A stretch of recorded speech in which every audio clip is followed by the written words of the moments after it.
CM 365, all about Carnatic music.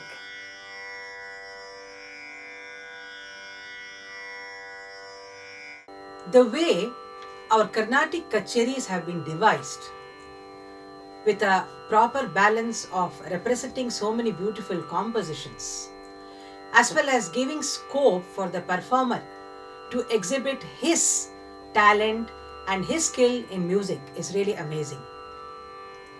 There is a perfect balance between compositions and manodharma.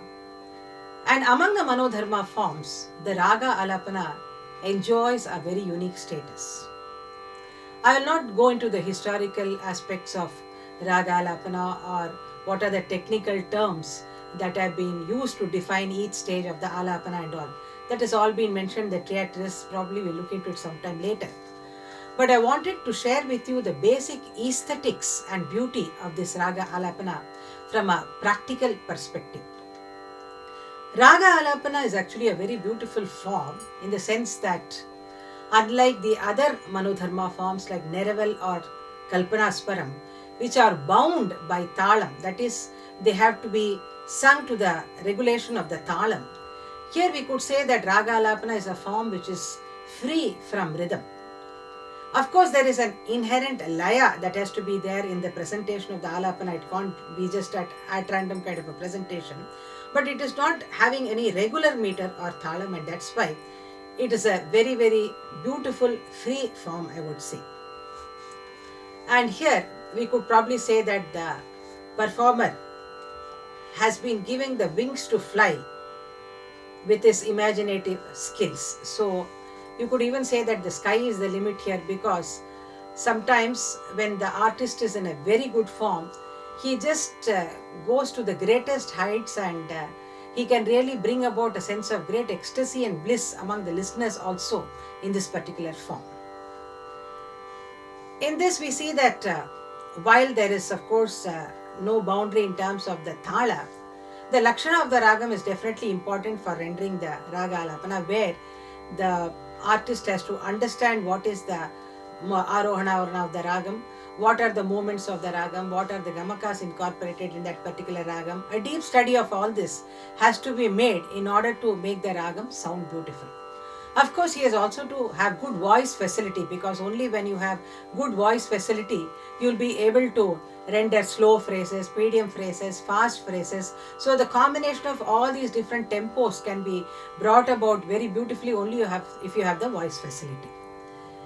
Then we also see that it is not about like in Neraval where you do Kidkalam and then Mel Kalam, and Kalpanaswaram also we see Kidkalaswaram and Mel Kalam.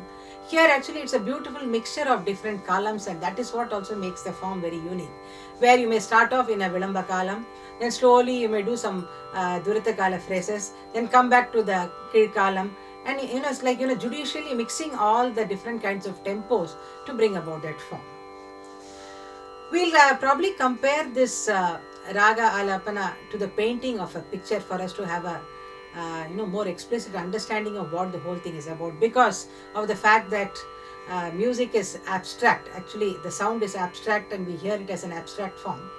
Unlike a picture, where in a picture what happens is that it is painted probably on a canvas, but the similarity is there in the sense that first of all, when you're trying to paint a picture on a canvas, probably using some colors and paints and other things, we actually have in the mind a conceptualization of what we are going to paint. That is definitely there.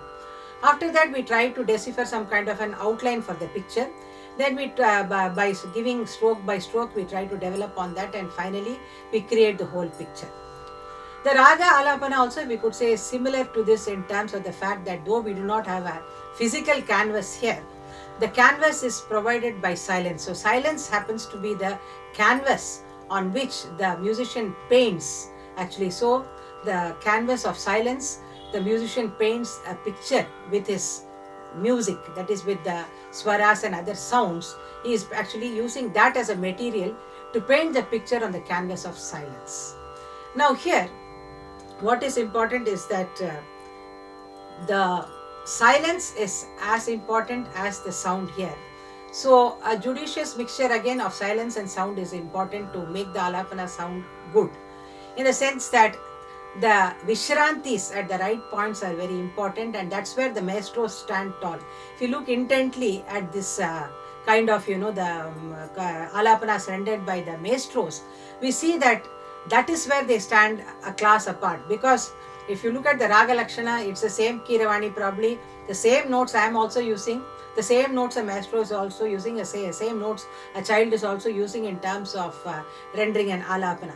But how he uses it in terms of incorporating the gamakas, the phrases, and most importantly, how he actually uses the beautiful silences in between the sound is what makes it very beautiful.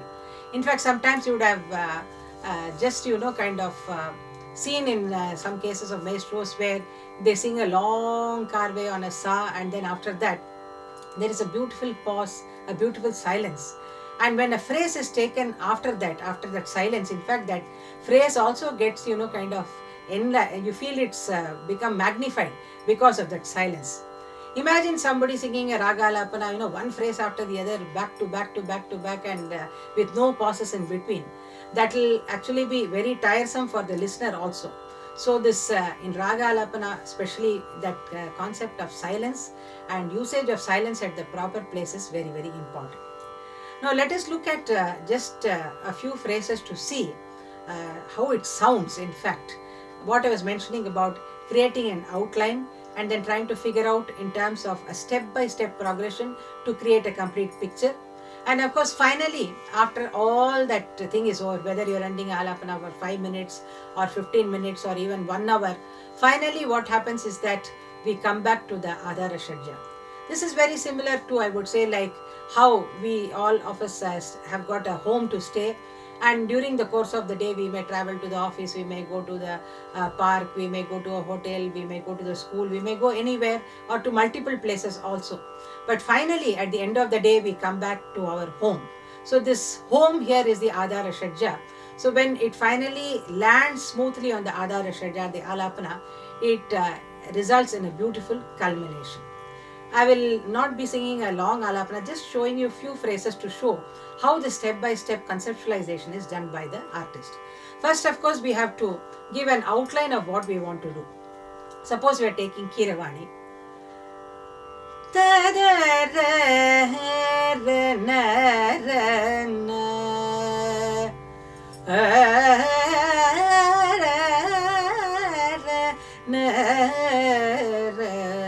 So now I have clearly indicated to the listener that I am going to render Kiravani. Now I will go into the expansive mode. So first I will establish the Adhara Shadja.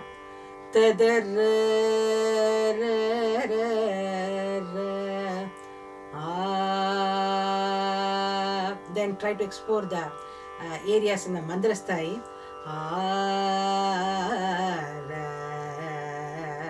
Then look at what are the points in which we could halt and expand, because every note will not give allowance for that kind of halting. So here Re is a very ideal point.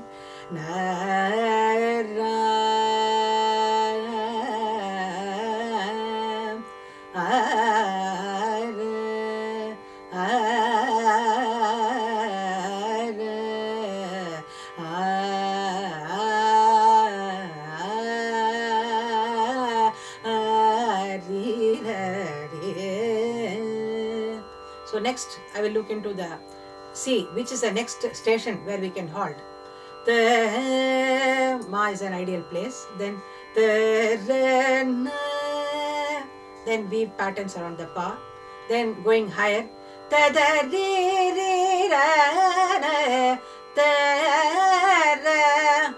Then try to do some patterns around the Ni and Dha. Then on the Sa. Then the Tarasthairi, and like that we keep moving from step by step from the lower octave, lower swaras to the higher swaras. Then once the complete gamut is completed, like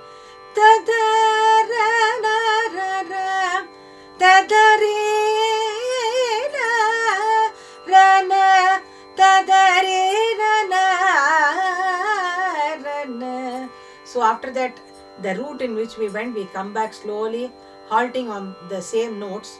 But here, since we've already expanded thoroughly in the Arona Krama, while coming back, we'll use shorter duration of time to halt on each of these stations.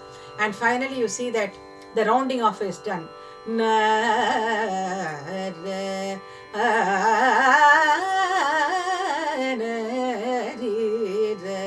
Like this, we weave patterns to give a complete, kind of a traveling of the complete contour of the ragam in a fast pace. And finally, we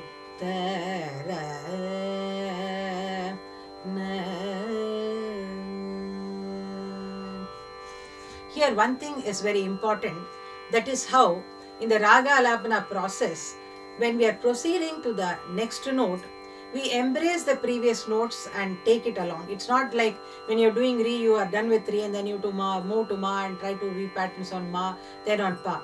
So what is beautiful here is that how when you're going upwards or when you're coming downwards, each note embraces the earlier notes in different ways, and so it forms a beautiful garland, a beautiful chain, that continuity is maintained, because at each point of time we are trying to encompass all the previous notes and try to create new patterns with the help of these notes.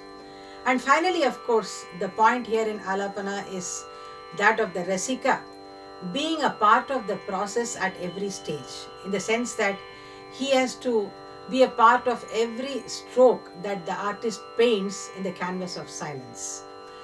This is quite different from a painting in the literal sense of an artist doing a painting on a canvas, where you don't sit with the artist when he is painting a picture and see what strokes he is painting or what colors he is using. Once he completes the picture, it is given to our viewing. It may be given as a single picture or be a part of a exhibition or so on. But the point is that the completed version of the picture is what is given to us for us to see. And when we see that, we try to enjoy and see the whole picture and see what colors he has used, for which objects, what are the shades he has used, how he has really conceived the whole theme, and so many things we look into the details. Interestingly, in music, when the Raga Alapana is done, you can't tell that, okay, let the artist finish singing the Raga Alapana and then I'll enjoy it. It doesn't happen that way. He can't complete singing the Alapana and then you enjoying it as you do for a picture. Because by the time he completes it, the entire thing is finished actually. So what is important here is that the Rasika should actually travel along with the artist in terms of every note, every tone that he is trying to conceive. Only when you travel along with the artist, you will be able to actually get a feel of the form that he is trying to create for you.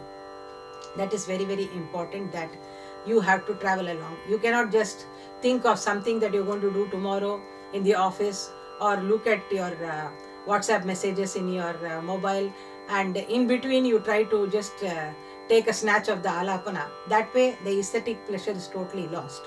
So when you come to the concert hall, or when you are even viewing it virtually, what is important is that you immerse yourself completely and concentrate completely on the Alapana form that the artist is creating. That is right from the first stroke till he completes it and comes back to the other Ashadja, or wherever he wants to complete it. So the entire travel along with the artist in terms of the notes, in terms of the Raga Lakshanam, in terms of the shades of notes that he is creating, in terms of the picture, that overall picture of the Alapana that he is creating for you, everything is important for us, in terms of being completely a part of the thing, because the artist is actually getting immersed in his own music to create that form. So to understand that form in its entirety, as Rasikas also, you have to immerse yourself to derive the best aesthetic bliss. CM 365, all about Carnatic music.